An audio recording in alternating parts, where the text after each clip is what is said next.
4:30. This is just an awful story. An SUV plowing through a bus shelter as two men were waiting inside. This was a story we first brought to you as breaking news on Eyewitness News this morning. It happened early this morning in Hamden, and the whole thing was caught on camera. Now police say they do have the driver responsible for this deadly hit and run.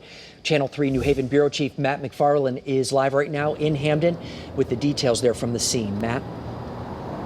Well, Mark and Aaron, behind me is where this bus stop was, and this SUV ended up on the sidewalk. Now, police say the driver got out of the car and actually tried getting away on feet, but they say she didn't get very far at all. She's now facing a number of charges, and police say more could be coming. That's because a 57-year-old man who was waiting here at this bus stop eventually died from his injuries. Now, we want you to take a look at some video. This was from the Boost Mobile here on Dixwell Avenue. It happened just before 5 this morning. You can see one person sitting inside the bus shelter at Dixwell and Wooden Street, another person walking towards it.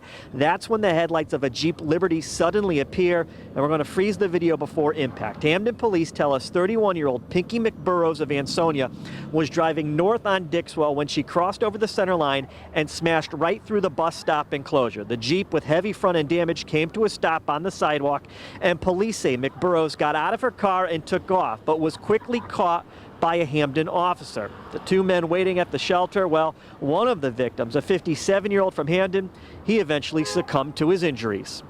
It's just a tragedy, man. I mean, a lot of people come to this bus stop. It could have been anybody. You know, a lot of people, it's a means of the way to work. I wait right in there usually with them, usually.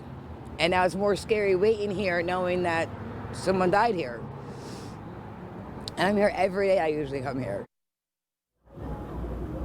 Now, McBurrows is charged with reckless driving, evading responsibility, operating without a license, and failure to drive in the proper lane. She was released on $5,000 bond, and police say that's because it was before this victim eventually died. Now that this is a fatal accident, they say more charges will be coming. We're live with the mobile newsroom in Hamden. Matt McFarland, Channel 3 Eyewitness News.